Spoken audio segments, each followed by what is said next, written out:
ന്യൂട്രീസിൻ്റെ outlet ഞാൻ കണ്ടത് ഞാൻ ആദ്യമായിട്ടായിരുന്നു ഇതിനകത്ത് കയറുന്നത് കേട്ടോ. ദൈവമേ, കണ്ടമാനം ഐസ്ക്രീം എന്ന് പറഞ്ഞാൽ 10, 20, 30 ഇഷ്ടം പോലെ ഐസ്ക്രീം എത്ര വേണേലും വാങ്ങി തിന്നാം.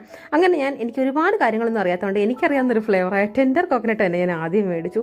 ദൈവമേ, പൊളി സാധനമാണ് കേട്ടോ. 20 രൂപയുള്ളത് ഈ ഒരു ഐസ്ക്രീമിന്. നല്ല ടേസ്റ്റാണ്. അത് ഞാൻ ഇങ്ങനെ വടിച്ച് തീർത്തിട്ട് ഞാൻ അടുത്ത ഐസ്ക്രീം മേടിക്കാമെന്ന് കരുതിപ്പോയി. പിന്നെ വേറെ ഒന്നും പരീക്ഷിക്കാതെ ഞാൻ എൻ്റെ ടെൻഡർ കോക്കനട്ട് തന്നെ വീണ്ടും മേടിച്ചുകൊണ്ടിരുന്ന് കഴിക്കാൻ തുടങ്ങി.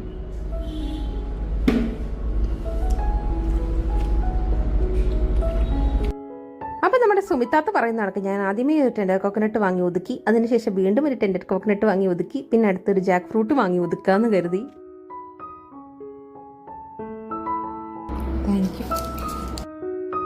ഞങ്ങൾ കോളേജ് പഠിക്കുമ്പോൾ ഇതൊന്നും ഇല്ലായിരുന്നല്ലോ ഓർത്ത് എനിക്കൊരു സങ്കടമേ ഉണ്ടായിരുന്നെങ്കിൽ അന്ന് ഇത് എനിക്ക് നല്ല വില വെട്ടി വീഴുമായിരുന്നു.